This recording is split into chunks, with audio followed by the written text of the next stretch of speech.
Pyro is a very fun class to play, but he can also be frustrating, not only to play as him, but to play against him.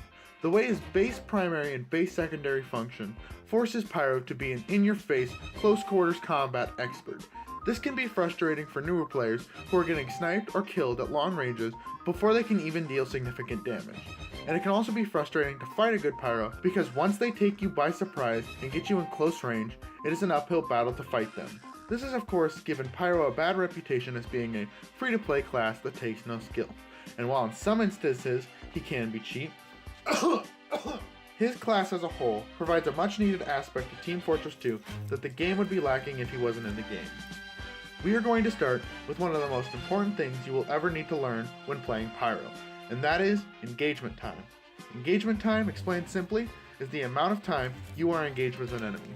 All classes rely on a certain amount of engagement time to be successful, whether it be almost instant like with the sniper, or sometimes long, grueling engagement times like with the heavy. And engagement time is crucial to every class in the game, and Pyro is no exception.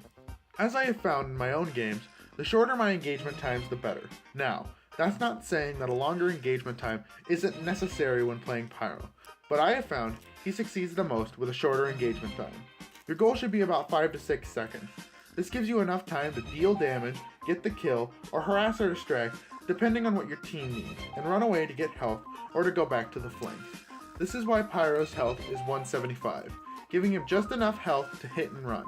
As a side note, engagement time isn't how long you spend in an enemy battlements or on the flanks. It's just how long you should be interacting with an enemy. Your weapons are the perfect tools to help you in this short engagement time, with the ability to leave opponents on fire and the ability to do consistent damage. Pyro has so many weapons that can burn, shoot, flare, knockback, health back, crit, support, and on occasions fly, that we're not going to be covering them all in this video. Rather, I'll be making separate videos on the primary, secondary, and melee options respectively. And today, we're talking about stock. The stock loadout for Pyro includes the flamethrower, a shotgun, and a fire axe. The flamethrower is the absolute quintessential item that makes Pyro, well, Pyro. This is the thing that will get most of the work done, so we're going to talk about it first. Most weapons you will find in TF2 are either hit scan or projectile. Hit scan just means that wherever you point your gun and click, that is where the bullets will land instantly, no matter the distance. Projectiles on the other hand are different in the fact that they are affected by things like air resistance, speed, and in some cases gravity. So they do not hit instantly, but rather take time to reach the target. Both are great damage types, able to deal serious damage. Now, I bet you're just on the edge of your seat waiting for me to tell you whether the flamethrower is a hit scan or projectile. It's it's particle-based, you freaking idiot. People who've been playing Pyro for more than 5 minutes know that. Why are you making it seem like such a big deal? Oh, I'm sorry. Let me help you understand. As I was saying, most of Pyro's flamethrowers are particle-based. Pyro's flamethrower fires out a cone of fire particles at about 23 particles per second. This also eats up the flamethrower's 200 ammo by 12.5 ammo per second, meaning you can fire the flamethrower for a solid 16 seconds without running out of ammo. Having a particle-based weapon in the game is great for short to medium range encounters. At close range, the flamethrower will do 13 damage a particle and 6.5 damage at its maximum range, so the flamethrower can do massive amounts of damage in a short amount of time. And because of the inherent nature of the flamethrower's cone, it can light multiple enemies on fire at a time, making it good for ambushing entire enemy teams. After you're done burning your enemies to a crisp and they somehow the flamethrower has a great effect called Afterburn. Back before the days of Jungle Inferno, the Afterburn lasted for 10 seconds, dealing 3 damage per tick, or 6 damage a second. But after its nerf, it does Afterburn for however long you were burning them with your flamethrower. So if you use your flamethrower for 1 second to burn them, it will do 1 second of Afterburn for 4 damage a tick, so a total of 8 DPS.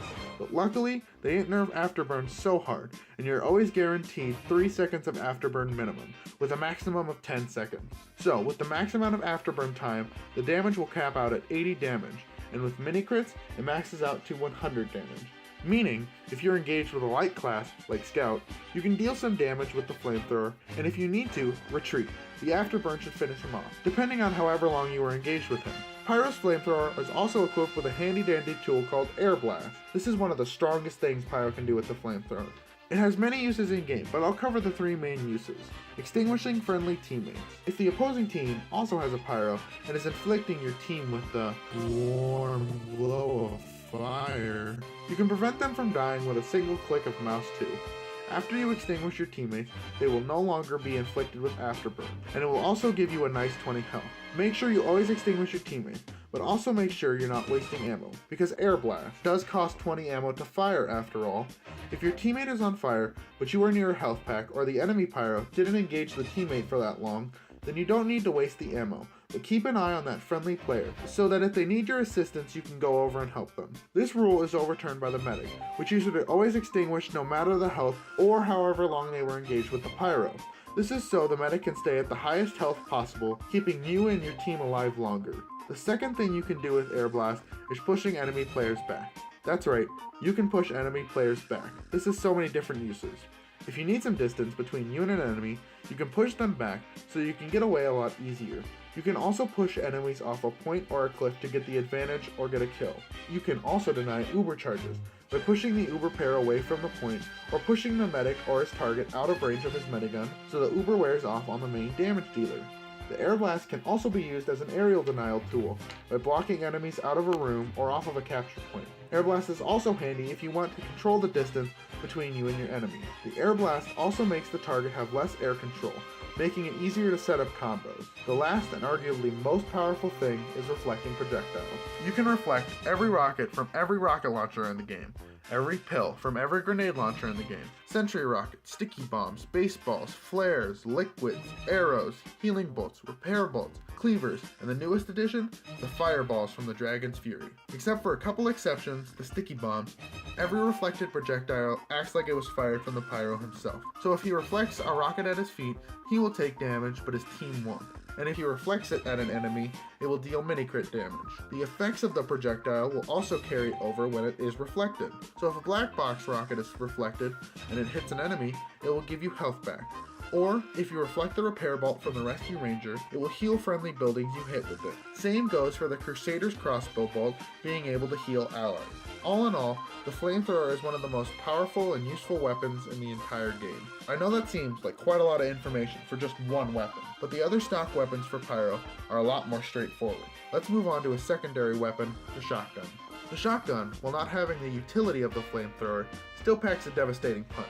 The shotgun is a hit scan weapon, so as you click, the shots will land instantly on the target. The shotgun has the potential to do devastating damage, but it comes at a price.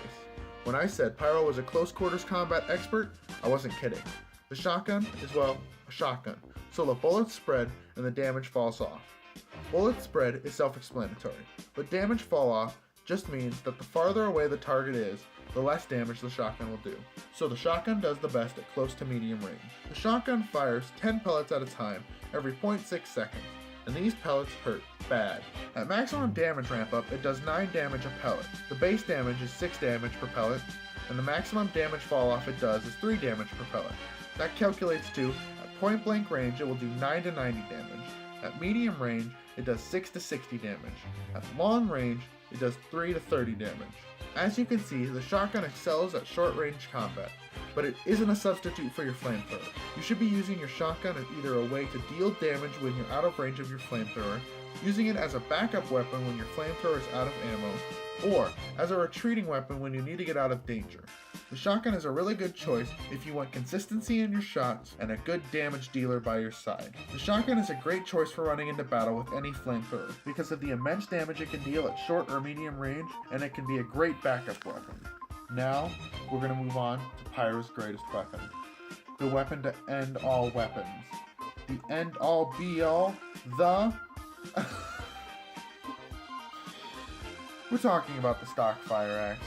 This firefighter's best friend does 65 damage a swing. The only way you would conceivably use this is if you're out of ammo in both your primary and secondary, and this is unlikely to happen due to the fact that you have 200 ammo in your flamethrower and 38 shots with a shotgun, and the fact that when enemies die, they drop a medium ammo pack, meaning 100 ammo in your primary. To be honest, you'll probably be finding yourself using the other pyro melee weapons with more utility and damage. Overall, the stock fire axe kinda sucks compared to the other pyro melee weapons.